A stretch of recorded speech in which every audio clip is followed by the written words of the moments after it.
Imagine if one day you found a door that was connected to another world, and any items or skills you learn can be brought back to the real world. The story begins as a girl is being harassed by some men. However, we meet Yuya, a boy that tries to speak up against the men. But the men call him fat and ugly, and they end up beating him up. Eventually the police arrive, and the men run away. The girl thanks him for his help, but Yuya claims he is fine and walks away. We learn that he was taught by his grandfather to always be kind and to help those in need. When he gets home, we see his house is covered with graffiti, calling him names. We learn that ever since he was young, he has been bullied by everyone.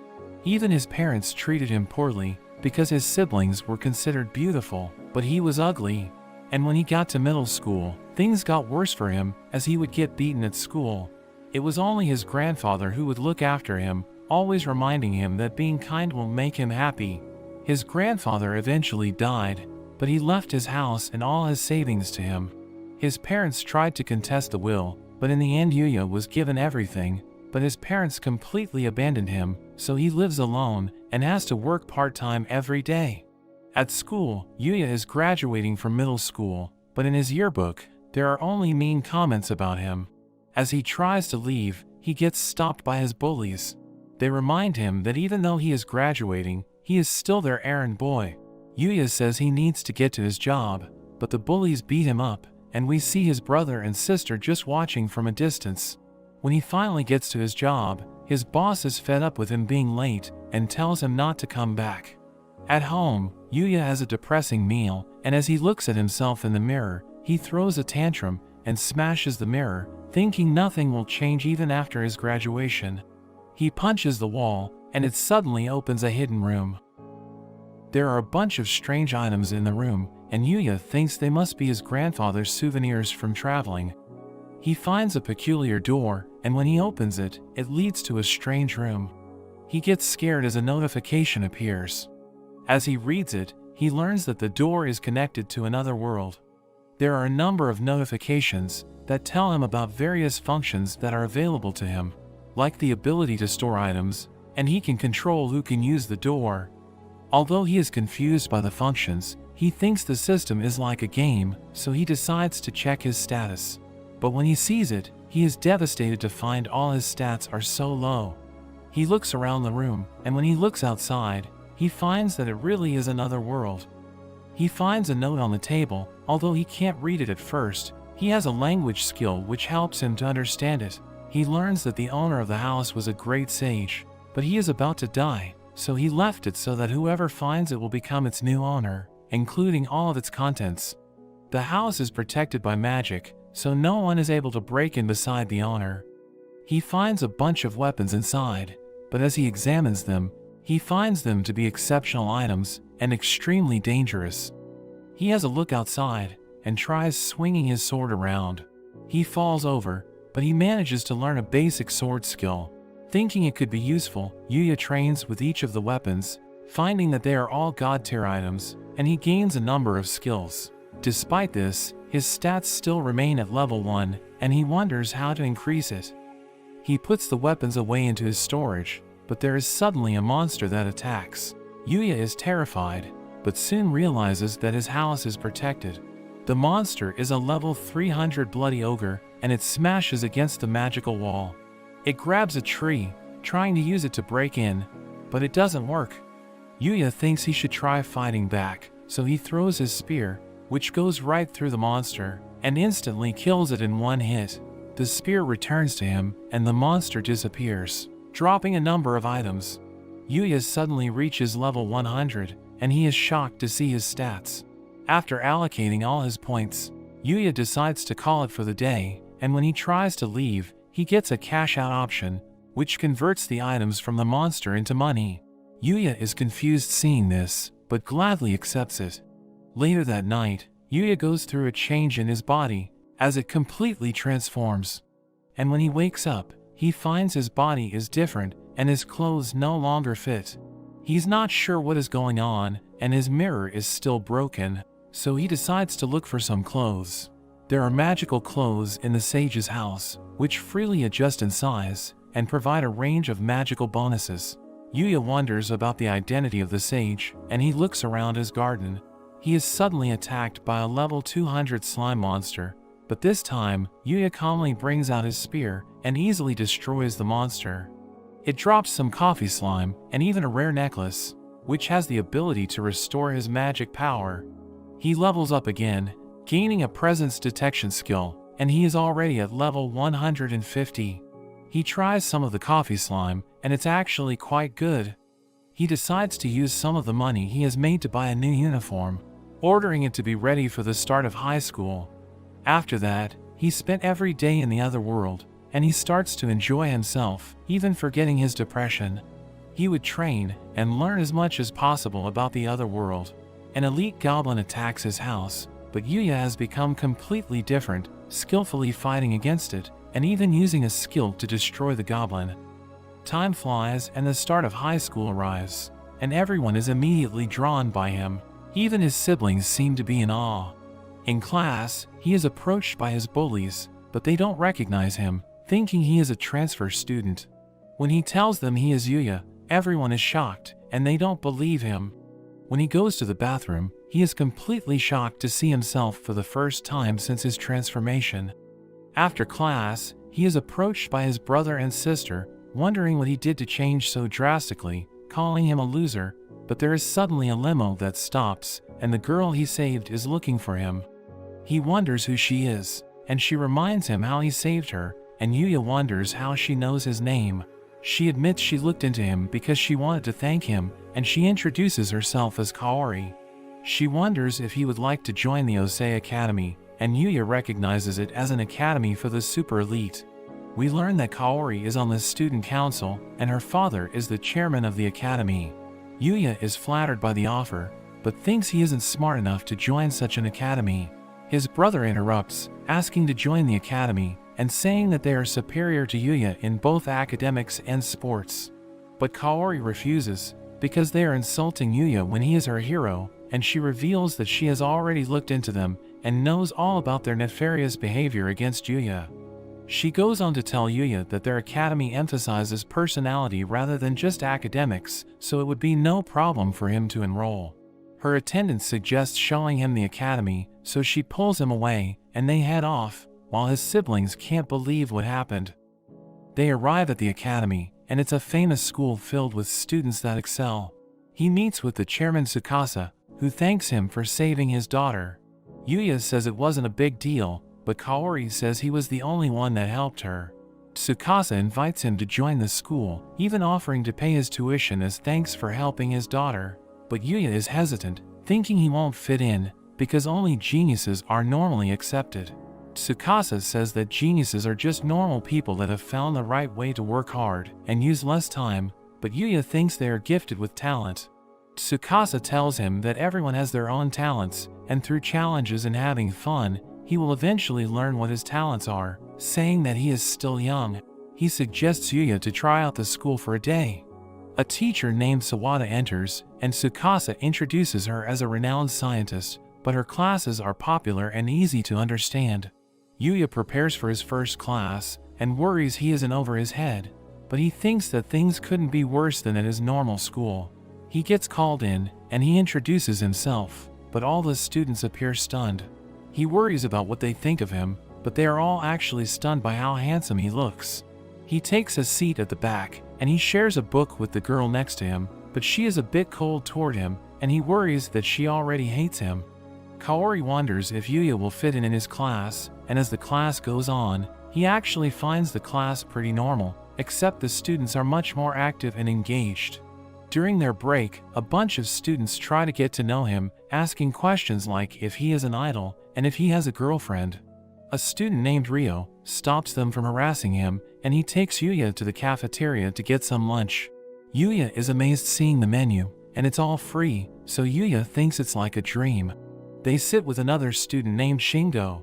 They start talking about anime, and Yuya is surprised they are just like him. As he eats, he notices that everyone is looking at him, and he thinks it's because he is wearing a different uniform. Shingo asks him if he is in any clubs, but Yuya says he is not a part of any. Rio is also not in a club. but it's because he is good at all kinds of sport and has trouble picking just one.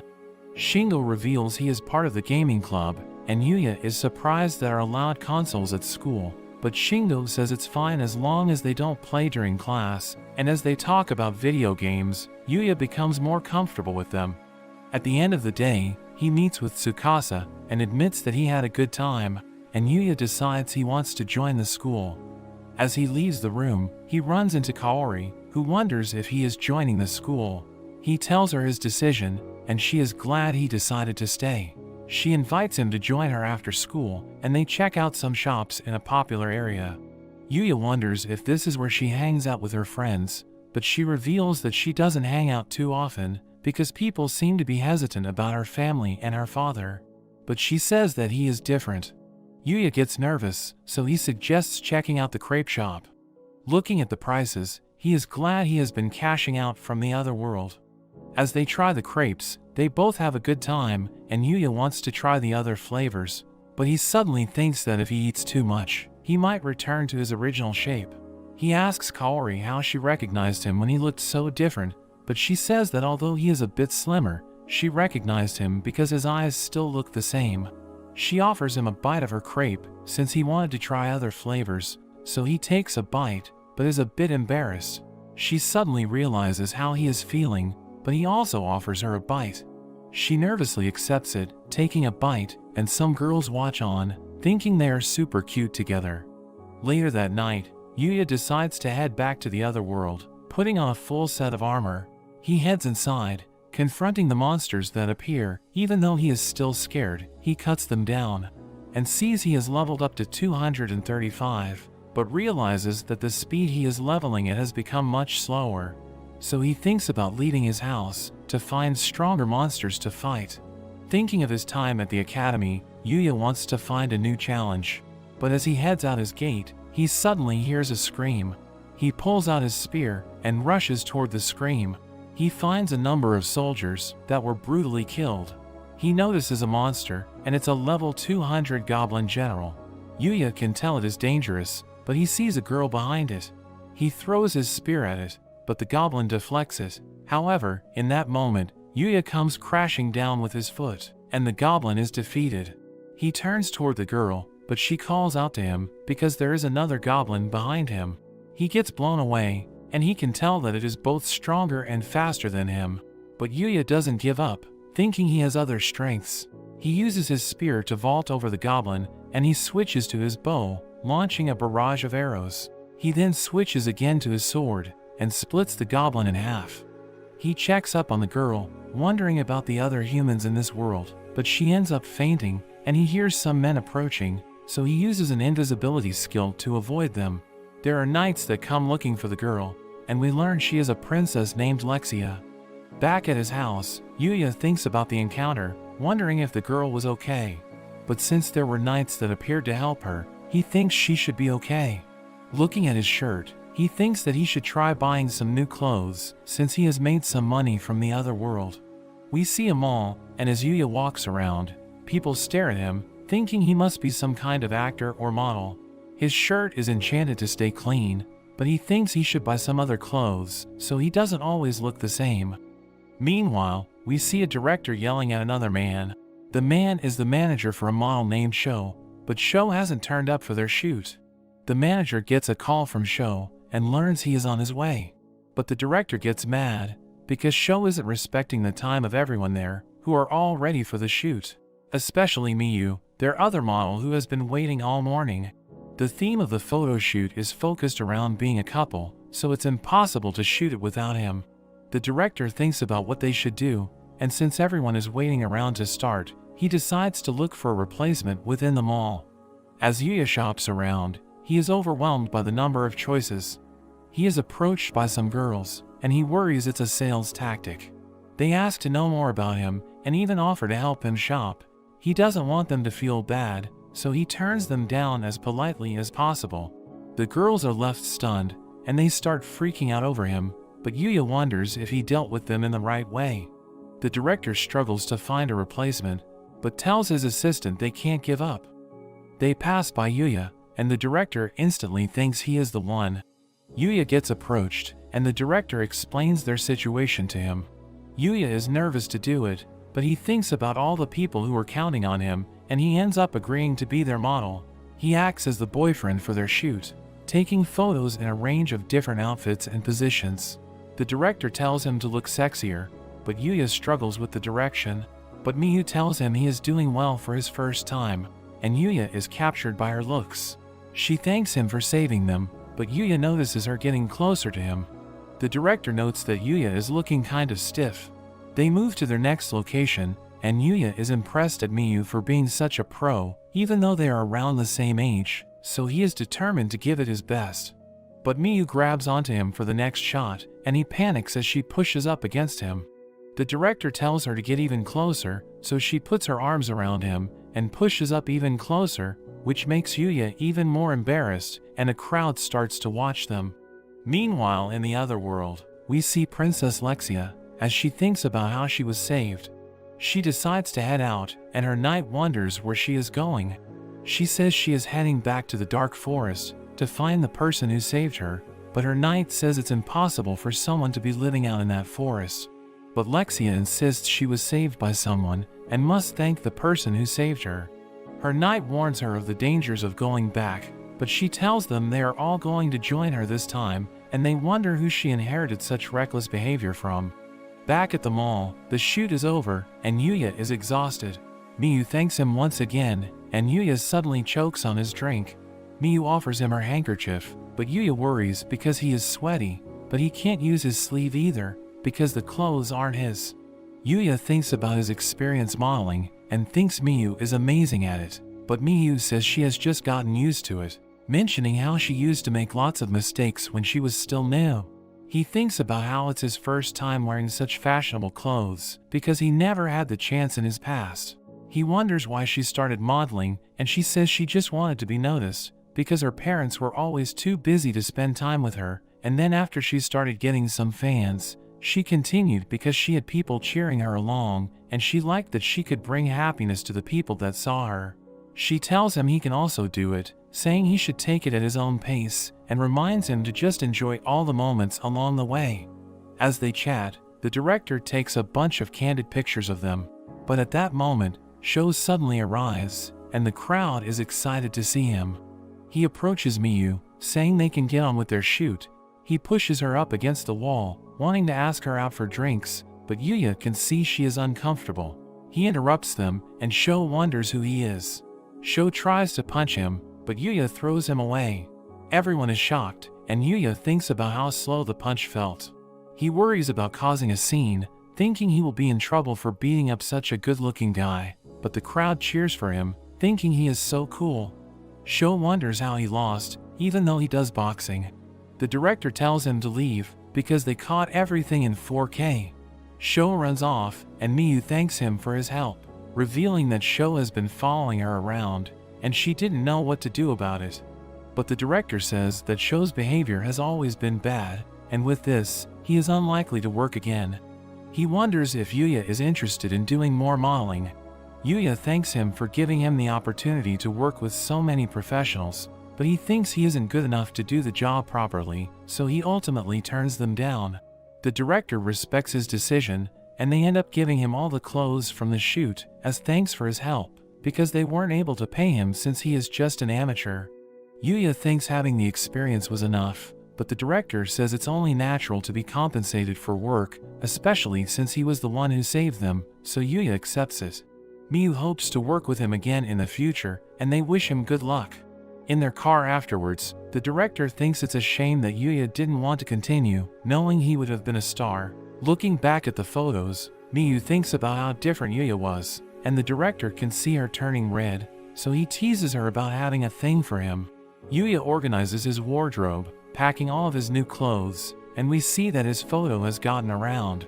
The agencies wonder who he could be, and we see a woman who is desperate to sign him, ordering her associate to find him before any other agencies get to him. Seeing how he was able to stand up next to Miyu when he is just an amateur, she is determined not to let him get away. Meanwhile, in the other world, we see Lexia's knights fighting against some goblins. The knights are struggling, and there is suddenly a goblin that appears behind her, but the goblin is defeated, as Yuya makes his appearance. They are shocked to see him, and Yuya effortlessly slays the goblins. Lexia is glad to see he is real, and Yuya finishes off the goblins. He treats one of the knights, and Lexia approaches him, saying she came to the dark forest because she had something to tell him. Yuya wonders what she wants, and she suddenly asks if he will marry her, causing them all to be shocked. Her knight wonders what she is thinking, reminding her of her position as a princess, saying they know nothing about Yuya, but Lexia insists it's love at first sight.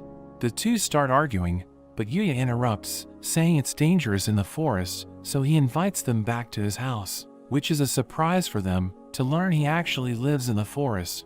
They are amazed to see his house, and the knight introduces himself as Owen, the captain of the Arzelia Knights, and he introduces Lexia as the first princess of Arzelia, mentioning that she is second in line for the throne. She thanks him for saving them once again, and Yuya starts to worry about his behavior after learning she is a princess. But they tell him not to worry, since it's not an official visit, and he is their savior. Yuya introduces himself, but they find his name strange, and think he could be from another country. Lexia fantasizes about him being royalty from another country, but Owen worries about other possibilities. Owen reveals that they were there to look for him, because the first time he saved Lexia, she didn't get the chance to thank him. She says she has been thinking about him ever since that day, saying that it's the first time she has ever felt that way, and she asks him to marry her once again.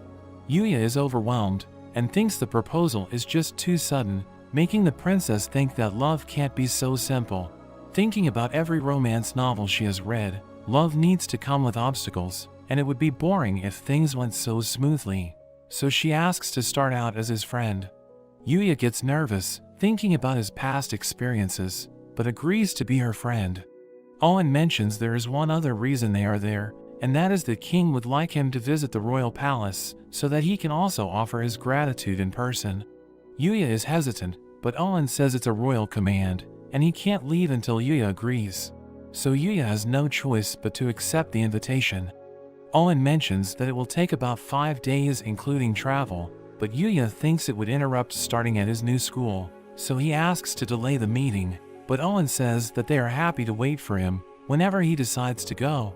They take their leave, and Lexia tells him to prepare himself, because she plans to win his heart the next time they meet. Somewhere in the royal capital, we see a man reporting about their failed attempt on Lexia's life. We see a masked man, and we learn that he had sent assassins after Lexia, but they ended up in the dark forest, and the assassins were taken out by monsters. But the masked man wonders how Lexia managed to return unharmed, and warns his man not to fail him again. He takes off his mask, revealing a disfigured face, and we learn he is part of the royal family, as he swears to get his revenge on Lexia. Back at Yuya's house, he marks his calendar for when he plans to see the king. He puts on his new uniform and leaves to start his first day at the academy. Everyone stares at him as he walks, thinking he must be some kind of famous model. When he arrives, the director greets him, but apologizes because he doesn't have time to talk, but tells Yuya to remember to just enjoy himself at the school. Yuya is introduced to the class as an official student, and we see Ryo and Shingo who are happy to see him. We cut to a soccer game, and we meet a student named Roy. He scores a goal, and all the girls cheer for him. Yuya watches from the sidelines, impressed at his skill, and he is approached by a girl named Kaide. She wonders why he doesn't join the game, but Yuya says he doesn't have his gym clothes yet. We see Roy as he goes up against the opposing team himself, but he tricks them, passing the ball to his teammate Akira. Akira rushes at the goal, preparing to use his special move, but he messes up and kicks it straight at Kaide. However, Yuya manages to stop it and even scores a goal in the process. Everyone is shocked, wondering how he moves so quickly. He checks to see if Kaide is okay, but she is left stunned by his riz. Akira comes rushing over to apologize, swearing to become her servant, but Kaide says she is okay and turns him down. Ryo vouches for Akira, saying he is just a bit quirky, and Akira thanks him for saving the both of them. Later on, we see Kaori as she goes to get changed for gym class. All the girls are talking about Yuya, thinking he is like a prince. Kaide tells her about everything that happened, and the girls think he must have a girlfriend since he is so cool. but Kaori and Kaide both insist that nothing has been confirmed. During his next class, Yuya waves to Kaori, who is down on the field. But suddenly, some delinquents come bursting in on motorbikes. They surround the girls, swinging their bats, and all the students check out the commotion. They recognize the group as the Red Ogres, the most dangerous delinquent group in the area. Yuya recognizes them, and sees his siblings with the group. Kaori wonders what they are doing at their school, and Yuya's brother Yuta points her out as the director's daughter. Kaori recognizes the two of them, and they say they are there to get back at her for looking down on them and accepting Yuya into the academy. Kaori warns them that the police are on the way, but Yuya's sister Sora thinks they have time before they show up, so they plan to abduct her as payback. The goons surround her, and things are looking bad. Yuya wants to save her, but finds his legs shaking. Even though he has fought far stronger opponents in the other world, he has emotional damage facing the bullies. His friends worry about him as he panics, but he manages to snap himself out of it. He opens the window and jumps out, shocking everyone since they are on the 4th floor, but Yuya lands unarmed. He charges in, confronting his old bully Araki, who says it's time to teach him a lesson. He sends his boys at Yuya, but he easily dodges all their attacks and disarms them all in an instant. Araki tries to attack, but Yuya runs right past him, focusing on saving Kaori. But he is stopped by an enormous guy named Amori. The guy charges at him, but Yuya doesn't even budge, and he throws him to the side. Yuya gets to Kaori, checking to see if she is okay, but the boss of the gang charges at Yuya. Yuya manages to dodge, but the boss attacks with his bike. Yuya jumps out of the way, and the guy ends up losing control and crashing his bike. The boss is knocked out, and the police arrive. All the delinquents are arrested, and the students are told to get back to their classes. Yuya makes sure Kaori is okay, and she suddenly becomes weak, but Yuya catches her, and they share a moment. Meanwhile, Yuya thinks that the Red Ogres were useless, but he suddenly gets choked by the boss, who blames him for their situation. Sora begs for him, but she just gets kicked away, and Yuya continues to be choked. But Yuya gets in the way, breaking them up, and Yuya thanks him. The boss charges at him, but Yuya just stares him down.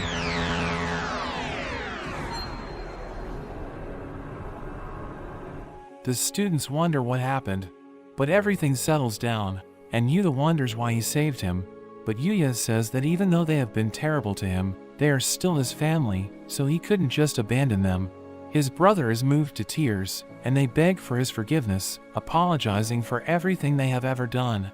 He is joined by his friends, and he apologizes for the trouble that occurred because of him, but they are all amazed by him, wondering how he could jump out the window.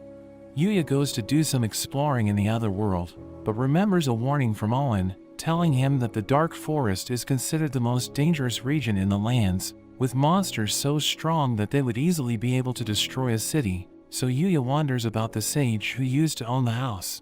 He explores deeper into the forest, looking for stronger monsters to face, when he suddenly hears a cry, and sees a puppy being attacked by an orc. The puppy glows with a dark energy, but it's too weak to fight. Yuya watches from a distance, and sees that the orc is a level 600 orc king, with over 20,000 attack. Yuya thinks he doesn't stand a chance, so he gives up on saving it, but the orc continues beating the dog, stomping on its body. Yuya can't bring himself to just leave it, thinking about what his grandfather would do. So he decides to help, thinking he might be able to just distract the orc. He charges at it, but actually took it out with a single shot, and he starts to get embarrassed after taking so long to work up the courage, only to have things end so easily. But he thinks back to the ogre he defeated when he was still at level 1, and he starts to wonder about the sage who created such insane weapons. He checks on the dog, but it growls at him. He offers it a potion, but it ends up passing out. He quickly treats the dog, and it starts to take a liking to him. He tries talking to it, and he learns that it's all alone with nowhere to go, so he offers to take it in. The dog happily agrees, and Yuya suddenly gets the taming skill, making the dog his new companion. He checks out its stats, and finds that it's actually a level 500 black Fenrir, and he is impressed by its stats. He thinks about giving it a name, and looking at its black fur, he decides to call it Knight, who happily jumps onto him. They head back to his house, and he checks out the items dropped by the Orc King. There's an S-ranked magic stone and the sword and armor used by the Orc King. But the gear can't be used by humans, but it's possible for them to be reforged. There's also a rare brush, which has the ability to stimulate hair growth, but he uses it to brush Knight. He checks out his own stats, and finds he is still at level 235. He finds it strange he didn't level up, even after defeating a level 600 monster, but he thinks he will work out the leveling system eventually. Back in the real world, he leaves Knight in his house as he goes to school. He asks his friends if there are any pet shops around, revealing that he just adopted a dog. Kaide gets excited hearing this, asking to see pictures, but Yuya gets nervous with her getting so close. She apologizes, and Yuya says he doesn't have any pictures, because he doesn't even have a smartphone. His friends find him a bit weird for this, but he just says he never really needed one. They tell him about the nearby pet shop, but they say they aren't free to go with him after school. But Kaide offers to take him. Yuya thanks her for helping, but she starts thinking it could be like a date, but she tells him not to worry about it. When he gets home, Knight rushes to him, and Yuya shows him the different items that Kaide helped him pick out from the shop. He gives Knight his new collar, and he decides they should go for a walk. They go to the park, but everyone stares at him, thinking he looks so cool and that Knight is so cute. He ends up running into Kaori, and he introduces Knight to her. She starts petting him and finds him adorable, while the onlookers think they are a perfect couple. Kaori asks him about Knight's breed, but he pretends he doesn't know, since he can't say it's a Fenrir. But Kaori can tell he is super smart and happy that Yuya adopted him. A girl calls out to Yuya, and it turns out to be Miyu, the model he worked with. It turns out she also lives around the area and comes to the park to walk. Yuya introduces the girls, and the people are amazed to see him with another beautiful girl. They start to draw even more attention, as people start to recognize Miyu. Not wanting to cause a scene, Miyu decides to leave, but looks forward to running into him again. After she leaves, Kaori wonders if Miyu is his girlfriend, but Yuya is shocked, saying that he has only met her once before, and that she would be too good for him, but Kaori doesn't agree with him. A woman suddenly screams, as a man runs away with her purse. Kaori wonders what they should do, and Yuya tells Knight to go after the man. They check up on the old lady, and Knight soon returns, dragging the man back. Yuya tells Kaori to call the police, but the man gets free, charging at Kaori to stop her. But Yuya gets in the way, easily disarming and restraining him. The crowd cheers for him, thinking he is so cool, and Kaori thanks him for saving her once again. They hand the man over to the police, and Yuya heads home. Yuya continues exploring deeper into the dark forest. Together with Knight, they encounter countless monsters. They come across another Orc King, but this time, Knight shows off his skills, biting its neck and taking it out all by himself. As they continue, they come across a crystal deer, which is at level 630. Yuya observes it while invisible, and sees that it has an impressive magic stat. He wonders how he should approach it, but it suddenly detects him, even through his invisibility, so he has no time to think. It charges at them, so the two split up. Knight tries to attack, but the deer uses magic, creating an explosion to defend itself. It charges up another attack, firing a blast of water at Yuya, but he manages to dodge it. Yuya thinks they need to work together, so he tells Knight to create an opening for him. Knight jumps around the deer with its speed, but the deer retaliates with its magic, causing countless explosions in the area. But Knight manages to land a hit, and Yuya takes the chance to finish it off. He checks out the item drops, and there is a box that catches his attention. As he examines it, it turns out to be a portable bath set that automatically stays clean and even has a privacy feature to stop people from looking in. He is amazed to find such an item and decides to try it out, finding that there are multiple settings he can choose from. It's too dangerous to use it in the middle of the forest, so he decides to return to his house for the night and has a relaxing bath with Knight. The next day, they fight against a needle roller, which has exceptional speed. He struggles at first, but he manages to predict its movements and dodge its attack, causing it to get stuck in a wall, and he takes it out. He finally levels up to 240, and Knight also reaches level 510. The wall suddenly cracks, where the monster had crashed into it, and a cave is revealed, so they decide to check it out. Yuya scans for enemies, but there are no signs of any monsters. The cave suddenly lights up, as they reach a larger room. As they look around, Yuya is shocked to find a body, but Knight points out a book on the floor. Yuya checks it out, and it turns out to be the Book of the Sage. As Yuya reads the book, he learns that the sage was able to do everything, mastering every kind of skill and becoming as powerful as a god. The gods even asked him to join them, but he declined their invitation. The book starts talking to Yuya, warning him that as he gets stronger, the people around him will begin to fear him. Yuya wonders how he can prevent that from happening, and he suddenly hears the voice of the sage, telling him to find people he can trust.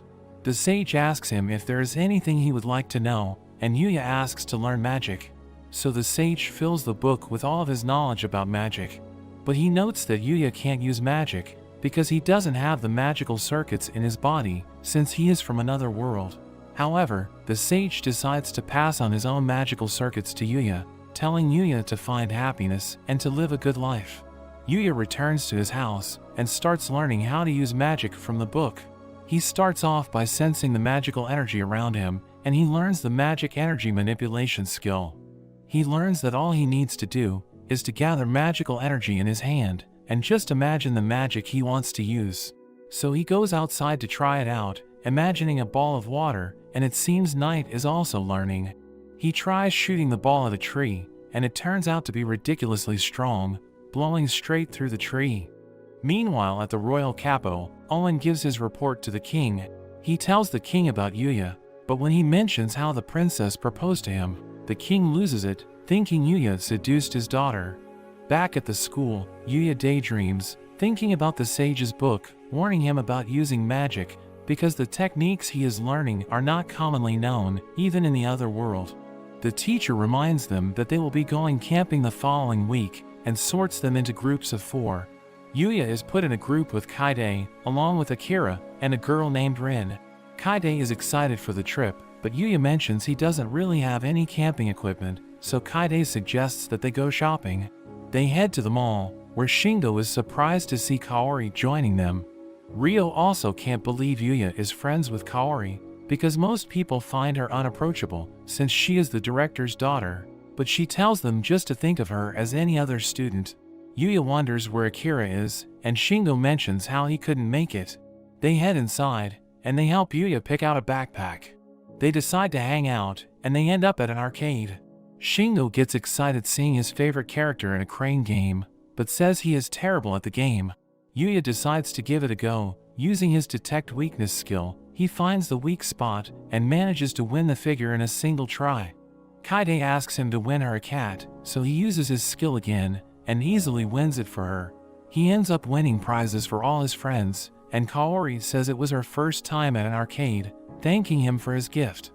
The girls decide to do some shopping for clothes, so the guys have a break and go to the cafe for a drink. Yuya thinks about how much fun he had, being able to hang out with friends for the first time, but an alarm suddenly rings, as they are told there is a fire and they need to evacuate. Yuya worries about the girls, thinking that the fire would be closer to them. They reach the staircase, and Yuya asks the man if he has seen his friends. Ryo gets a call from Kaide, who tells them they are still stuck upstairs. Yuya rushes up the stairs, thinking about his friends, and he reaches the source of the fire. The sprinklers aren't enough to put it out, so Yuya thinks it's time to use his magic. He covers his body with a layer of water, allowing him to run right through the flames. We see the girls unconscious from the smoke, while Yuya rushes to find them. He manages to make it to them just in time, and he wonders if there is anyone else. He uses his detection skill to scan the building, and it seems they are the only ones left. He covers the girls with his magic, but the fire surges, and he worries they won't make it out. Meanwhile, Ryo and Shingo watch from outside, telling the officers that their friends are still inside, but there is nothing they can do until they fight the fire. Yuya runs around looking for the exit, but the roof collapses, and as he dodges, Kaori drops the gift he gave her. He reaches a dead end, and he realizes there is no way out, so he uses his magic to smash through the building and make his own exit. The building shakes, but Yuya manages to make it out with the girls. The girls get treated, and the firefighters reprimand him for being so reckless. Kaori's father arrives, thanking him for saving his daughter again, and Yuya returns the otter pin he picked up. Kaori hugs her father, and Yuya thinks about what a family should be like. But he thinks that he doesn't really have anyone like that. But when he gets home, Night rushes to him, and he realizes they are family. Yuya thinks about what else he can do with magic, remembering that magic is just the materialization of his imagination. So he thinks about using it to travel, focusing on where he wants to go, and he manages to open a portal, which takes him deep into the dark forest. He is excited that it works, but it seems he can only use it to go to places he has already been. But he thinks he can use it to get home to feed Night, even when he goes on his school trip. They take the chance to do some more exploring, and they discover a cave, which happens to contain some goblins. But using his legendary sword, they are no match for him, and they find a whole bunch of rare items, storing them all away with his storage skill, and he thinks that his teamwork with Night is improving. They leave the cave, and Yuya thinks they should call it for the day, but Night gets sad, wanting to continue. Yuya says he needs to get back so that he can prepare for his school trip, but Night suddenly runs off. Yuya goes after him, and it seems Night detects something up ahead. So Yuya uses his invisibility skill to be careful, and he continues ahead. He comes across a girl that is injured, and is facing a number of goblins. Yuya wants to save her, but Night pulls him back. The elite goblin attacks, smashing down a tree, but there seem to be some threads that get in the way, and the girl attacks, cutting off the goblin's arm. Yuya wonders about the threads, but the goblins suddenly jump at the girl. She blocks their attack with her threads, but the elite goblin lands a hit on her, and it seems to knock her out. As the goblin approaches her, Yuya emerges, and together with Night, they take out the goblins. But there are suddenly countless other goblins that appear, so Yuya decides to use his divine whip, which binds all of the goblins, crushing them all in a single attack. And he thinks it's just too overpowered, because it can attack multiple targets at once, and it can never miss. After the fight, he wonders what he should do with the girl. He thinks about taking her back to his house, but it seems Night thinks it's a bad idea. He doesn't want to just leave the girl, but she suddenly wakes up, surprised she is being carried, and she ends up falling to the ground. Yuya offers her his healing juice, and it's able to instantly heal all of her injuries. The girl is surprised how effective it was, and wonders who he is. So Yuya introduces himself, as well as Night, but Night is hostile towards her, and Yuya wonders why. We learn that the girl's name is Luna, and she says she was training in the forest, but she was surprised by the elite goblin, and ended up getting into trouble. She wonders what happened to them, but Yuya tells her that he took them out. She asks what he is doing in the forest, and he ends up saying that he was also training. But the girl is surprised to hear this for some reason. Since Yuya was the one who carried her to safety, Luna apologizes to him for being so filthy and covered with sweat, but Yuya says it's okay. She wonders if there is a river nearby where she can rinse off, but Yuya brings out his bath. He keeps watch outside, and Luna can't believe he has such a rare item.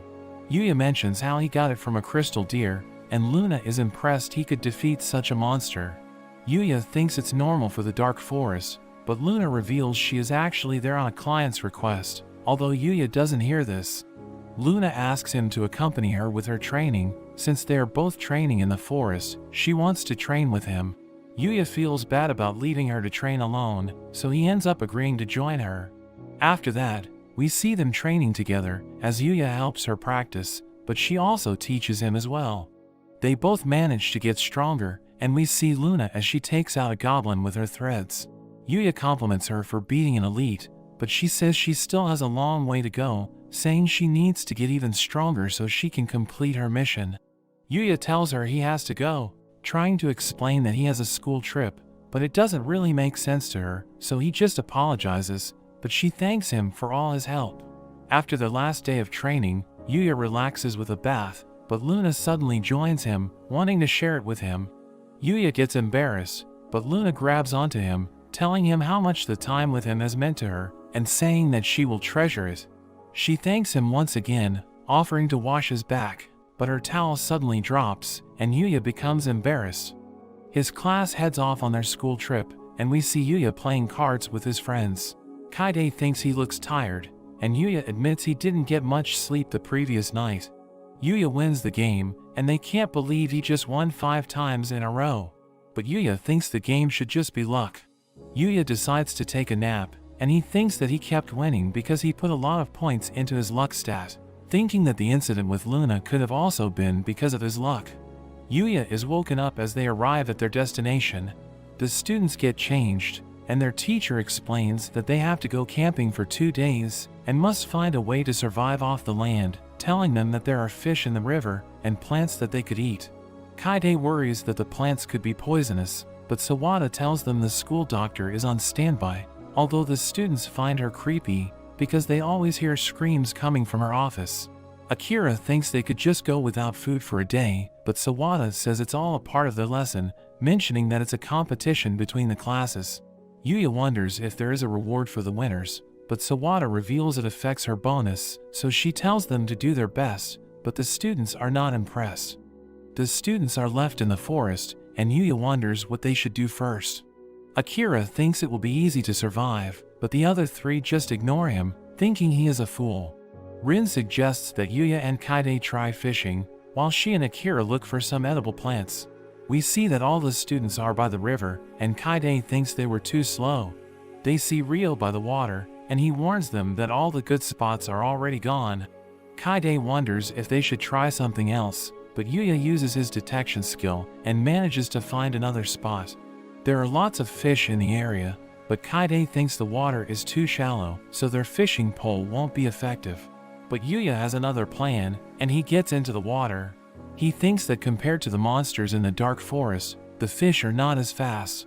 He thinks about what he learned from Luna about how to predict a monster's behavior, and he manages to catch a fish with his hand. Kaide is impressed seeing this, and Yuya continues to catch all the fish. The other students think he is crazy, and Kaide thinks he has caught too many. Yuya admits he got carried away, and he thinks about thanking Luna for her advice. Meanwhile, in the dark part of a town, we see a shop filled with puppets. Luna uses her thread, cutting off all their heads, and she notes that her power has improved. She thinks about her time with Yuya, but we learn she is actually an assassin and has been killing ever since she was a child. But she finds Yuya different, wishing she could have met him sooner, so that her life might have turned out differently, but she knows she needs to forget about him, because she is the one known as the headhunter, and she prepares for her next target. Yuya and Kaide meet back up with Rin, showing her their haul, and she is surprised to hear Yuya caught all the fish with just his hands.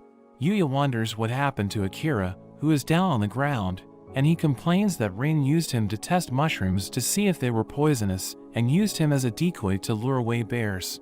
Yuya gets worried for him, checking his stats to see if he was poisoned, but is relieved to see he is okay. Rin and Akira show all the plants that they managed to gather, and Yuya appraises them all with his skill, getting rid of some poisonous mushrooms. They head over to the building to show their teacher what they managed to collect, and we see other students as they get their food checked to make sure there is nothing poisonous. Yuya runs into Kaori, who asks him how his team is going. They talk about how they are finding the experience, until Kaori is called by her team. Akira is surprised at how close he is with her, wishing he could be more like Yuya. The team shows their haul to Sawada, and she compliments them for being the first team to bring back such a large amount of safe-to-eat food. She gets excited thinking about her bonus, but mentions they are also going to be graded for their cooking. She asks who plans to cook, and everyone points at Yuya. Sawada encourages him to do his best, telling him her bonus relies on him, but Yuya thinks she shouldn't be so transparent about her motives. Yuya starts preparing the food. Thanks to his time living alone and cooking in the other world, he manages to prepare quite an impressive meal. The team digs in, and Yuya waits to see their reaction, but Sawada comes along after doing some drinking, and she is surprised to see the food they're eating. She tries some of the food as well, and Yuya gets nervous wondering how they like it, but they end up finding it amazing. Sawada says that even though their meals are prepared by first-rate chefs at the school, she finds his cooking even better, wondering how it's even possible. Yuya thinks how he only cooked for himself since he was alone, but is happy to see people enjoying his food. After the meal, Sawada asks if he would marry her, which surprises everyone. She reveals she can't cook or clean, because she was always focused on her research and she has never been in a relationship before. And after eating his food, she thinks he is a catch, asking him to marry her and take care of her. Everyone tells her it's a bad idea, and Kaide even says Yuya is no good. But this makes him think he must be a failure as a person. But Sawada insists on marrying him, even saying she would wait for him. Yuya gets nervous, thinking it's not appropriate since she is his teacher, but tells her he thinks she is a good teacher. Sawada is happy hearing this, smothering him with her chest, while Kaide tries to pull him away, and Akira thinks he is the luckiest guy in the world. Later that night, Yuya teleports back to his house to check up on Knight. Using some food from his storage, he quickly fixes Knight some dinner. As he watches Knight eat, he thinks about how he enjoys making others happy with his food. He teleports back to the camp, where everyone is taking a shower together. Everyone stares at him, and Yuya wonders what's going on. Akira points out his body is ridiculous, and Yuya wonders what's wrong with it. But Akira can't believe how good-looking he is, as well as being insanely ripped. Meanwhile, in the girls' bathroom, Rin teases Kaide, saying all the boys must be into her, but they run into Kaori and mention how Sawada wanted to marry Yuya. Kaori is surprised hearing this, and the girls think Sawada has a certain advantage. Kaide seems to be inspired to make a move on Yuya as well. Kaori wonders if she is into Yuya, but she quickly denies it. Rin thinks she is too obvious, but Kaori wonders about Yuya's preference in girls. The next morning, some of the students find their belongings trashed, wondering if it might have been a thief. Akira has a worried look, while Yuya checks that all their belongings are still there. The group decides to look around for breakfast, but Akira gets scared, seeing scratch markings on a tree. Yuya remembers how Akira said he was used to lure away bears, and he realizes what's going on. As he looks around, the bear suddenly appears before the girls, and they quickly run away. The bear chases after them, and all the students panic. Sawada signals the group to take cover with her. The bear runs into the table, and Sawada tells them to get to safety. As they run, Sawada falls down, and the bear lunges at her, but Yuya gets in the way. He wrestles with the bear, throwing it to the ground and knocking it out. He checks up on Sawada, who tells him she would normally lecture him about fighting a bear, but since he saved her life, she decides to let him off the hook, even offering to marry him once again, which he politely declines. Yuya wonders what's going to happen to the bear, and Kaori ends up explaining they will take it in as a guard bear, and if it attacks people again, they will just eat him, and the bear seems to understand. So the issue is resolved, and the camping trip comes to an end. Back at his house, we see that Yuya is scheduled to meet the king in the other world, with Lexia on the way to meet him. He finds a group of demons in the forest, thinking it would be bad if Lexia's group ran into them, so he decides to take them out.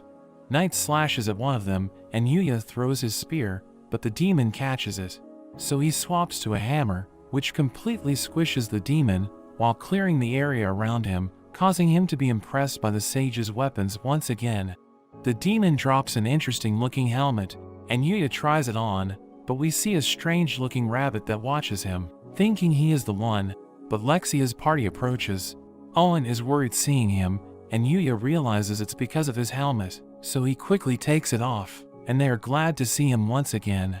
They ask if he is ready to meet the king, and they formally invite him to join them to the palace, but Knight suddenly jumps on Lexia, as a tree suddenly falls, and Yuya slashes it in half. Yuya notices the threads that Luna would use, and realizes Knight was protecting the princess. Owen wonders what is going on, and we see Luna cursing herself for failing, but as she tries to get away, she is attacked by Yuya and gets knocked out. Yuya is surprised that it's really Luna, and Lexia joins him, wondering who she is. He tells her Luna was the one who tried to attack her, and he realizes Knight knew all along. Yuya asks to heal her wounds and take her back to his house, so he can ask her what is going on, not wanting to believe she is a bad person. Lexia grants his request, as Owen comes rushing over, telling her not to run off on her own, but she tells him she is going to pay a visit to Yuya's house. Yuya wonders if she is sure, and Lexia says she is also curious about why she was attacked, and about the relationship he has with her. So Yuya decides to use his teleportation to get back faster, and Owen is left behind. Lexia is surprised by the teleportation, and they wait for Luna to wake up. Yuya explains how he met Luna in the forest, and how they even trained together, but Lexia is more interested in the teleportation spell he used to get back to the house. Yuya says he just thought about using magic for transportation, and just ended up creating it. Lexia can't believe him, and tells him that teleportation magic is regarded as something from a fairy tale, and there has never been anyone who was confirmed to be able to use it. She warns him that if anyone were to find out he can use it, it could even lead to a war, so she makes him promise not to use it in front of people without thinking first. She suddenly calls out Luna, asking her how long she intends to pretend to sleep. Luna gets up, realizing she is busted, and Lexia notes how Yuya also knew she was faking, but he was just being nice and playing along. Lexia asks her about her story, but Luna thinks there is no point and tells her to just kill her. But Yuya asks about her story as well, so Luna explains how she was an orphan that scavenged just to survive, but she was eventually taken in by a man who taught her how to read and write, as well as the ways of assassination, and she eventually joined the Dark Guild. Yuya is curious about the Dark Guild, and Lexia explains they are an organization responsible for orchestrating all kinds of crimes. Luna goes on to say how she has completed countless assassinations, and even became known as the Headhunter. Lexia is surprised hearing this, having heard of the name. Yuya wonders if Knight knew all along, and he realizes that that was the reason why he was aggressive toward her in the beginning. Luna reveals her assignment to assassinate Lexia, but now that she has failed, her death is guaranteed, because she will either get executed, or the Dark Guild will send assassins after her for her failure. Yuya gets worried for her, but Luna wonders why he cares, since they only spent a brief time together. But Yuya says that even though their time together was short, it meant a lot to him, so he sees her as a friend. Luna thinks it's already too late for her, but Lexia interrupts, telling her to work for her instead, and become her bodyguard. Luna wonders what she is saying, and Lexia explains that since only she and Yuya know about the assassination attempt, they can just keep it a secret, and if she is the princess's guard, it would be harder for the Dark Guild to get to her. Luna thinks she is insane, saying she is a criminal, thinking of all the people she has killed, and that her hands are stained with blood. But Lexia tells her she has pretty hands, wondering how they are so soft, and she says it was thanks to Yuya's bath. She continues to decline, but Lexia tells her off, saying that since she failed to kill her, she is the loser, and must now follow her orders, and Luna has no choice but to accept the job. Meanwhile, we see Owen as he and his soldiers are running away from goblins. His men can't keep going, so they are forced to retreat, and leave Lexia's protection up to Yuya. Luna can't believe how things turned out, thinking Lexia is a tyrant, but as her first order, she demands to hear more about Yuya's bath. So Luna explains that Yuya has a rare bath item that can create a bath anywhere and helps with recovering from fatigue, but it also has positive effects on beauty. Lexia thinks it sounds incredible, demanding to use it as well. She decides to take a bath with Luna, inviting Yuya to join them as well, but he nervously declines, and she calls it a shame. The girls enjoy the bath together, finding it relaxing, but Lexia suddenly asks if Luna likes Yuya, and Luna says they are just friends. Lexia says she can tell she likes him, but Luna denies it, telling her she is imagining things. So Lexia tells her plan to marry him, and Luna objects to the idea. Lexia points out she shouldn't have a problem if they were just friends, and Luna isn't sure how she feels. But Lexia suddenly issues her a declaration of war, saying she is definitely in love with Yuya, so they will bow over him, and she will be the winner if she can marry Yuya. Luna is confused hearing this, but thinking about Yuya getting taken away, she accepts the bow, wanting Yuya for herself, and Lexia declares that from that moment, Luna will be both her guard and her rival. After their bath, Yuya thinks they should make some dinner. Lexia offers to cook, but she struggles trying to cut a single potato, even losing her knife, and almost causing an accident, so Yuya ends up cooking the meal instead. The girls find the food delicious, and Lexia compliments him, but Luna gets jealous seeing this, and asks Yuya to feed her, saying that she has trouble moving because her wounds aren't fully healed. Yuya thinks about how hard he hit her, so he agrees with the request. But as she eats it, she smirks at Lexia, who also gets jealous, and demands to be fed as well. Yuya says she isn't injured, but Lexia uses her authority as princess to command him, and he has no choice but to comply. At night, the girls sleep together, and Yuya is exhausted, but thinks it was a good time. The next day, they meet back up with Owen and his men, and Yuya apologizes for leaving him behind. Owen wonders about their companions, and Yuya introduces Knight once again. Owen thanks him for saving Lexia the previous day, and he goes on to wonder about Luna's identity. Lexia bluntly explains how she was an assassin that tried to kill her, but will now be working as her guard. Everyone is shocked hearing this, and Luna can't believe how quickly she revealed her secret. Owen immediately has her surrounded, but Lexia tells him to stand down. Owen refuses, saying she can't be trusted, but Lexia mentions how they slept together, so if Luna wanted to kill her, she would already be dead. Owen eventually gives in, but says they will keep an eye on her. Yuya suddenly interrupts, saying he can no longer go with them to the palace since they spent an extra day back at the house. He doesn't have the time to make the trip, thinking he needs to go back to school. So Owen tells him to visit whenever he gets the chance, telling him he can follow the road to a village, where he should be able to get directions to the capital. Lexia says goodbye to him, telling him to visit soon, but Luna suddenly runs back to Yuya, giving him a kiss and thanking him for everything he has done for her. Lexia is devastated, demanding to go back so she can also kiss him, but Owen just pretends not to hear her and continues on their way.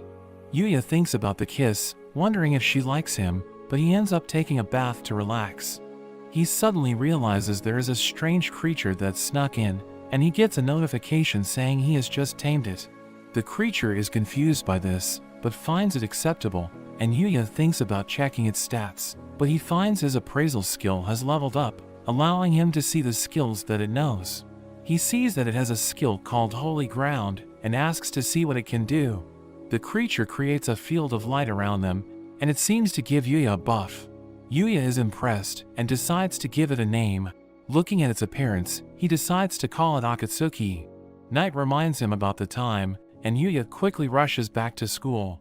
During their class, Sawada announces they are having a ball game competition, with the results affecting her bonus, so she tells them to do their best.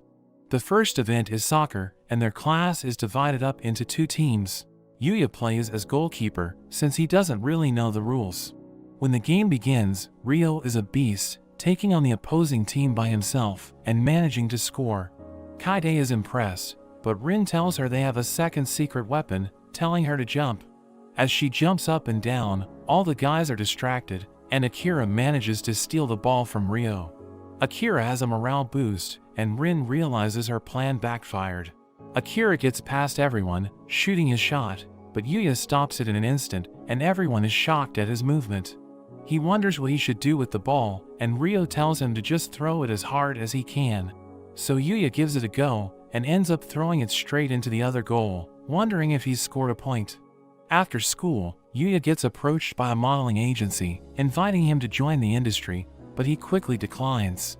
The chief is shocked he isn't interested, but Yuya says he is already enjoying himself at the school. Miyu shows up trying to convince him as well, and his friends are shocked by how he knows the model. Yuya explains he just happened to work with her once, and they are shown the cover of an upcoming magazine where they are together. A poster for their sport competition suddenly lands near them, and Kaori comes chasing after it. But the chief suddenly gets an idea, thinking they could do an article on the school and photograph Yuya through the event, so she leaves to go and get approval from the school. In the other world, Yuya defeats a skeleton monster, but he thinks he hasn't been able to get any stronger. He decides to head even deeper into the forest, and he finds an area filled with hard black trees, which are extremely tough and unable to be even scratched by normal attacks. He suddenly wonders how Akatsuki got so big, but Akatsuki is actually behind him, and he gets attacked by a mithril boar. Yuya tries to heal himself, but the boar attacks him again. He thinks he is in trouble, and the boar charges at him, but the boar is suddenly sent flying, as a strange rabbit suddenly appears. It introduces himself as Usagi, and Yuya is surprised it can talk. The boar gets back up, but Usagi destroys it in an instant, and Yuya is shocked at how he even destroyed the surrounding trees. He checks out its stats, and sees he is insanely strong, with all kinds of titles. Yuya thanks him for his help, and the rabbit asks him to show him his kick. Yuya demonstrates his kick, and Usagi sees potential in him. Usagi shows off his kick, blowing a hole through multiple trees, and he starts training Yuya to do the same. After a while, Yuya manages to destroy one of the trees, and he moves on to sparring with Usagi. Yuya wonders why he is being trained, and Usagi reveals it's because he wants him to be his successor. He explains that he is known as a divine, and it's his duty to pass on his techniques. He reveals that divine is a title given to those who have mastered a certain field, and he is the divine kicker. Their job is to protect the world from the vile, who are beings that are the manifestations of the negative aspects of the world. Yuya wonders if he has a choice in becoming his disciple, and Usagi tells him he can refuse, but he mentions the fight against the vile is inevitable, so they need as many allies as possible. Yuya prefers not to become a divine, but he thinks about how he wants to be able to protect Night and Akatsuki. Usagi decides to continue training him anyway, but asks to learn magic from him, since he is impressed by the barrier around his house, although Yuya thinks about how that was just the sage's work. But they come to a deal, where they will exchange knowledge. We see Yuya as he gets chased by a king mithril boar. Usagi thinks it's a good chance for Yuya to have a rematch. Yuya struggles against it, but using his kicks, and together with his whip, he manages to defeat it. Yuya celebrates his victory, and finds it dropped a number of SS ranked items. Usagi explains that there are triple S ranked and EX ranked monsters in the world, and the vile are even stronger at the legendary rank. Yuya suddenly gets a notification about evolving, and he suddenly starts to glow. His appearance doesn't change, but it seems he has gained a number of new skills. The next day, Yuya takes part in the table tennis competition, and the chief tells him to put on a good show for them. His opponent is actually the national champion known as the Sniper, and he delivers a devastating serve that even Yuya misses. But comparing it to the boar he faced, Yuya easily returns the next serve, even making a hole in the table, but he forfeits the match, not wanting to injure anyone, and the photographers complain he moved too fast for them. Kaide drags Yuya off to play volleyball, because one of their members got injured, and the chief follows after him. As the match begins, everyone is left shocked, as the ball pops, and the court is completely destroyed. The opposing team instantly gives up, and the chief finds they missed the shot again, because the photographers were distracted by something. Kaide comforts Yuya, saying a win is a win, and they suddenly hear a scream. They see Kaori, and Yuya wonders what's going on. We see her teammate getting carried away, and he warns Yuya to watch out for the serve. Yuya takes his place in the tennis match, and his opponents tell him he is also going to be needing medical attention. The match continues, and Kaori serves. It narrowly misses him, landing outside, and Yuya tries to encourage her. She serves again, but throws her racket this time, and Yuya realizes the other student was actually taken out by Kaori. Knowing this, Yuya takes over the game, taking every shot, and he carries the game. Kaori tries to be helpful, but she ends up throwing her racket again, and almost falls, but Yuya catches her, and the chief is finally able to get a shot. At the end of the day, Kaori walks home with Yuya, thanking him for his help. She wants to treat him to some food, but Yuya says he is just happy being with her, so there is no need to thank him, but Kaori ends up kissing him instead. Meanwhile, we see Usagi as he fights against one of the vile. Usagi defends himself with magic, and the girl finds this surprising, because he shouldn't be able to use magic. He thanks Yuya for teaching him, and the girl reassesses her priorities, deciding Yuya is a greater threat, so she leaves to find him and deal with him first. The agency chief looks over their next issue, and she is happy with all the photos of Yuya. She thinks about how well the magazine will sell, but her subordinate worries the other agencies will all be after Yuya once they see it. However, the chief isn't worried, and she seems to have a plan to make sure Yuya won't be able to refuse joining their agency. Back at Yuya's house, Yuya and Kaori study together. Yuya thanks her for helping him with his math, but she says it's no problem, since he has also been teaching her English. But Yuya just thanks his language comprehension skill that makes English easy for him to understand. In a flashback, we see the two walking home together, and we learn their exams are coming up. Yuya is worried about how he will do, and Kaori is surprised there is something he isn't good at, so she was the one who suggested they could study together. She meets Akatsuki for the first time, and she finds both his pets cute as they sleep. She asks to use the restroom, but after she leaves, Yuya wonders if she will be able to find it. Kaori ends up in front of the door to the other world, and Yuya comes after her. Kaori says she felt like she was being called by the door, and Yuya gets nervous. He explains that the door connects to another world, and he tells her to try putting her hand through the door. Her hand is stopped by a barrier, and Yuya explains that only people he allows can get through. Kaori wonders what the other world is like, and Yuya explains it's a world of monsters and magic, showing off how he can use magic. Kaori is amazed, and Yuya explains it was all thanks to the other world, where he learned skills which allowed him to deal with the delinquents that attacked the school and save everyone from the fire in the department store. Kaori finds it unbelievable, and Yuya offers to show her around in the other world. He takes her hand, and the two cross over to the other world.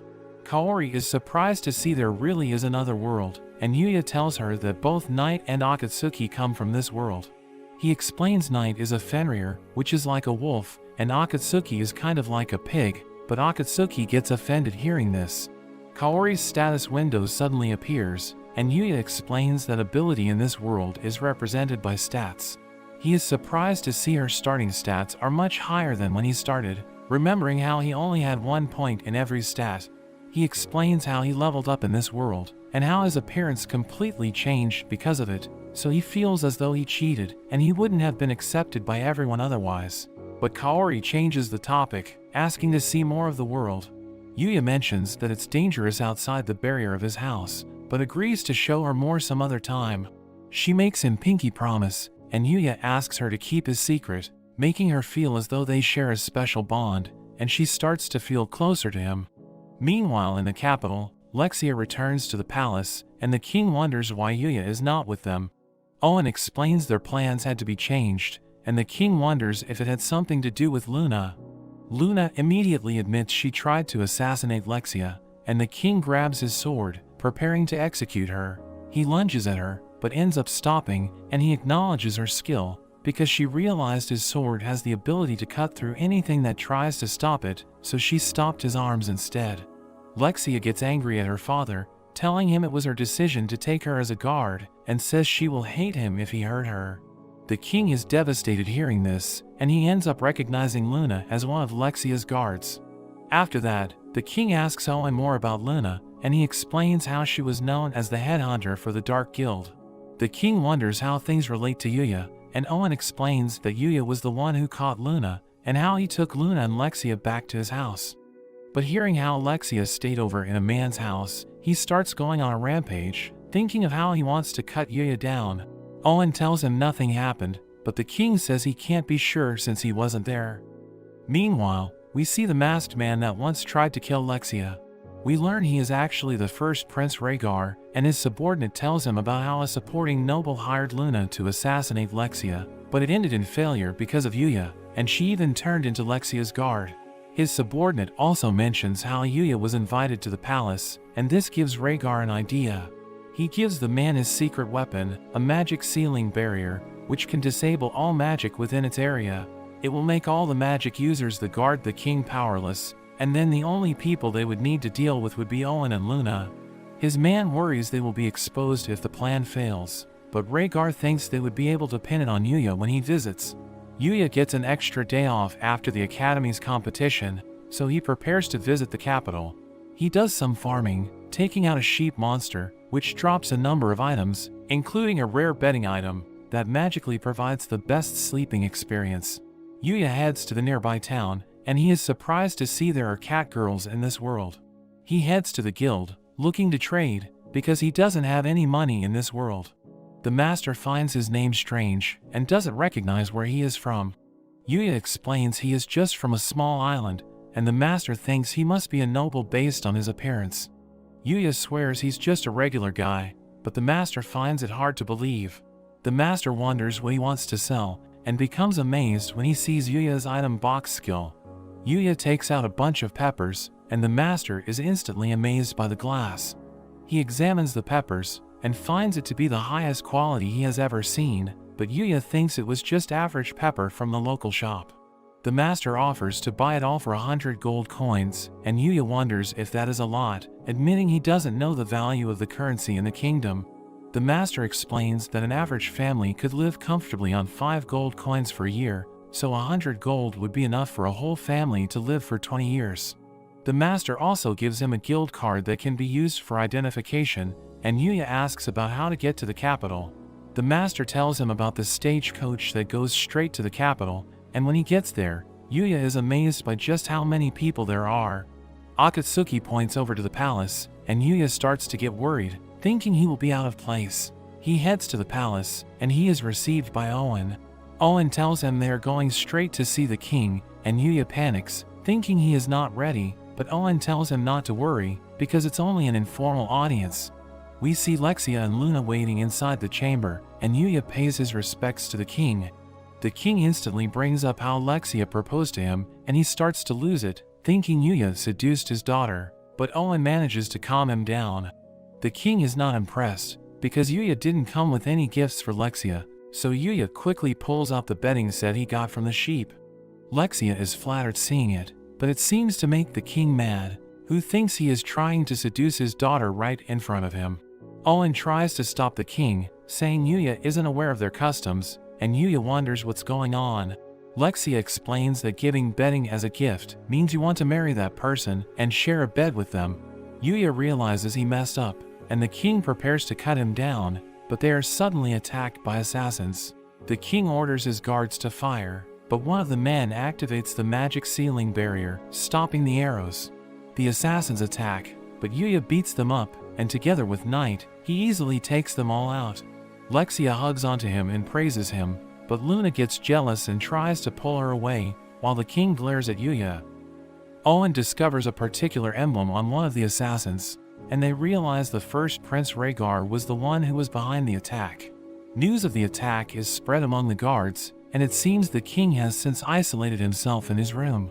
Yuya thinks about what he should do, and we see Owen asked for his help to keep Lexia safe, so Yuya goes looking for Lexia, hesitating to enter her room, but Lexia suddenly comes out, and she suggests they should go around the capital since it's his first time there.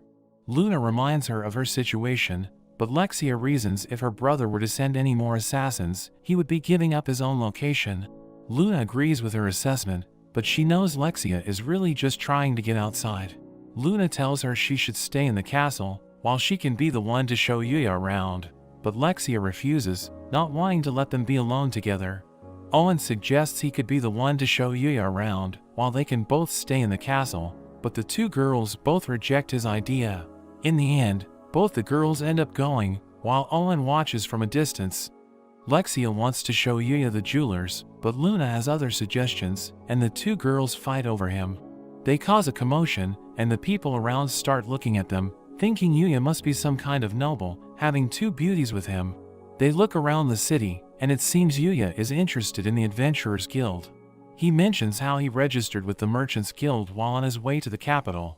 Luna suggests he should register for the Adventurers Guild as well, since he goes hunting more often, saying it will make it easier for him to trade monster materials, and he can make some money from taking quests. Luna decides to register as well, wanting to go on a quest with Yuya.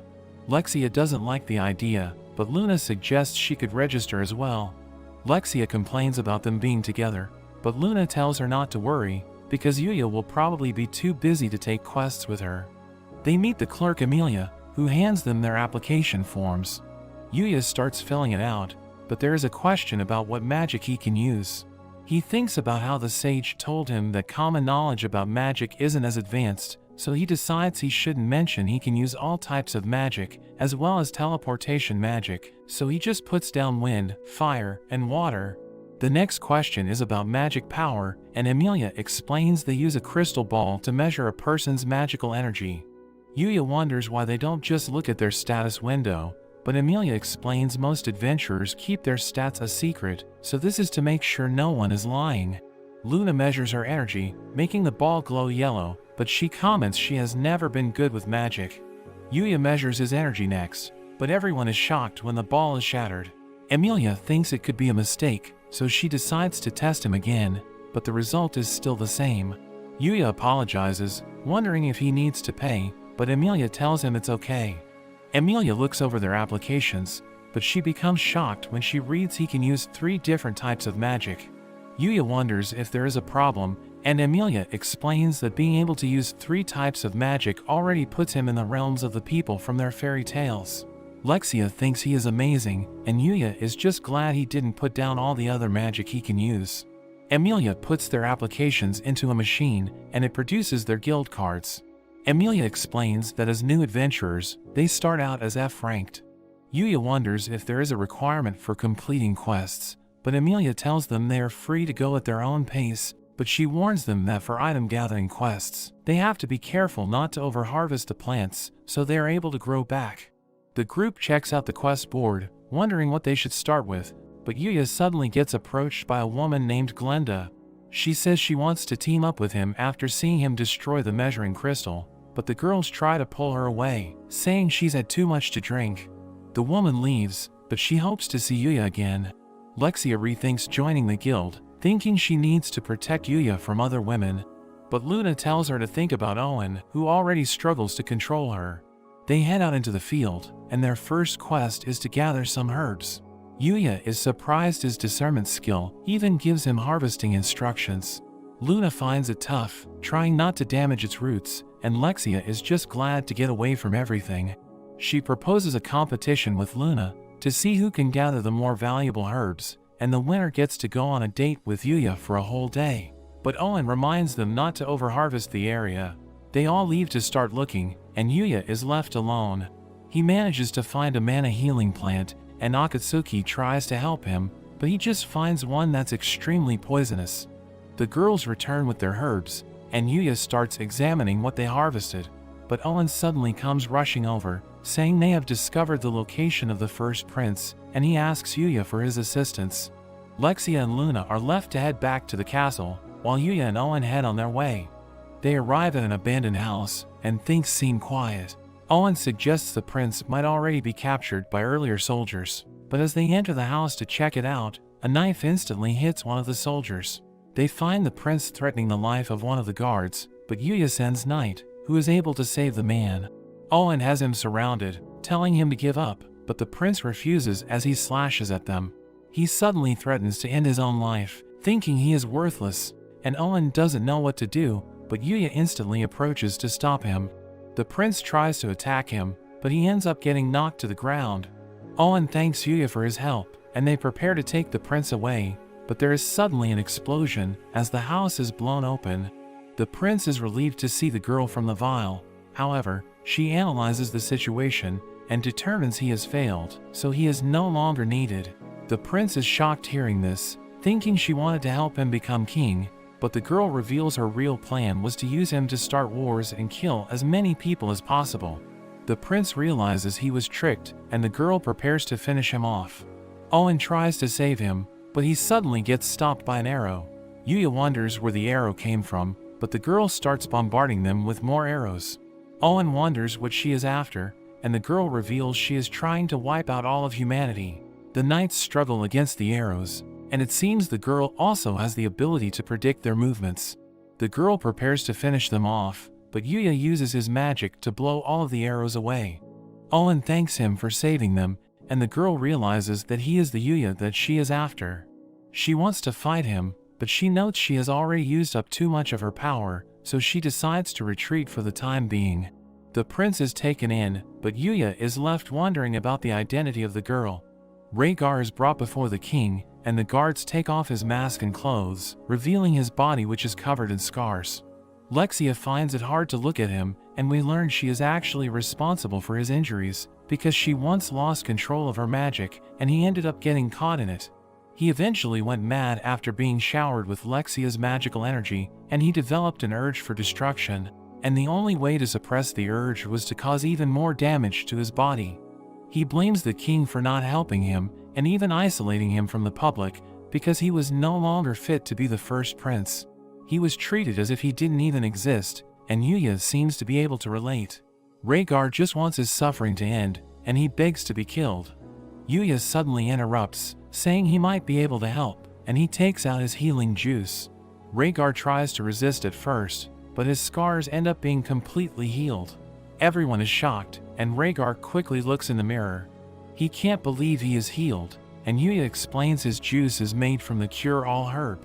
The king is shocked by this, because it is actually a legendary herb, and he thanks Yuya for using such a rare item to heal his son. but Yuya tells him not to worry, because he actually grows it in his garden. Rhaegar starts laughing, thinking that even though he is healed, he is still facing a death sentence. Lexia wonders what crimes he committed, and the king says he made multiple attempts on her life. Lexia says that since the crime is against her, she decides to just pardon him. The king says it's not that simple, saying Rhaegar also attacked him, but Lexia insists that he forgive Rhaegar as well, and the king ends up agreeing, so Rhaegar manages to avoid his sentence. After this, the king considers Yuya's reward. Lexia suggests her hand in marriage, and Luna also offers to marry him. But the king ends up giving him the title of Lord Knight, as well as giving him land and a mansion. Yuya heads to his room to rest for the night, and he instantly falls asleep. However, he dreams about fighting against the mysterious girl, but he is defeated and he suddenly wakes up. At school the next day, his friends ask him to hang out, but he rushes off after class, even running past Kaori. As he runs home, all he can think about is the mysterious girl. He heads back into the other world, training as hard as he can so he can be prepared for a fight against the Vile. Knight senses something, and they are suddenly attacked. The girl appears, and Yuya wonders why he is being attacked. The girl reveals she is after revenge, and he is someone who could get in the way of her plans. Meanwhile, we see Kaori visiting his house, wanting to study with him. His door is open, so she lets herself in, and she looks around the other world, hoping to find him, but she suddenly hears explosions in the distance. The girl launches her arrows at Yuya, but he charges at her, together with Knight, and he manages to land a kick on her, with Knight following up. The girl is impressed by him, thinking she needs to take him out before he can get any stronger. She starts shooting at him, and Yuya notices Kaori in the area. She freaks out, and Yuya tries to shield her, leading to an explosion. The girl prepares to finish him off, firing her strongest attack, but Usagi suddenly appears and stops the attack. He apologizes for being late, saying he was doing some investigating, and he has learned that the girl's name is Yuri. He also discovered she is actually the divine archer's disciple, and Yuri reveals her master was killed, so she is looking to get revenge for him. She claims Usagi only appears when it's too late, when her master always protected the humans, but he was eventually betrayed by them. Usagi says it's their job as divines to fight against the Vile, and he says that using their divine skills to destroy the world is against the covenant they have with the planet, but Yuri says she only inherited the divine skills from her master, but never took on the title as a divine, so she is not bound by the covenant. They continue to fight, and Yuya copies the move Usagi used to save him, creating an opening, and Usagi lands a kick on her. Yuri refuses to give up on her revenge, seeing humans as worthless, and she starts using the power of the Vile. She lets off a scream, and Yuya can barely hold his ground. She charges at Usagi, and the two exchange blows. Usagi takes a hit, and things are looking bad, but Akatsuki suddenly starts running over to the fight, activating his Holy Ground skill, and it takes away Yuri's power, giving Yuya the chance to knock her out. Usagi mentions that besides the divine, there are also holy beasts that stand against the Vile, and Akatsuki seems to be one of them. He says Yuri shouldn't be able to use her Vile powers again, so he decides to leave her to Yuya to handle. Kaori rushes over, but there is suddenly a monster behind her. Yuya takes it out with a single shot, and Kaori is in shock. Yuya explains that this is how his life is like in this world. He wonders if she is scared seeing him kill in front of her. He admits to leveling up in this world, thinking he is a cheater, and that she wouldn't like him otherwise, but she says that that's not true, saying he hasn't changed at all since the first time she was saved by him, saying he has always been kind, and that she has liked him ever since that first meeting. But that's where this series ends for now. Remember to like and subscribe to the channel. Thanks for watching, and I'll see you next time.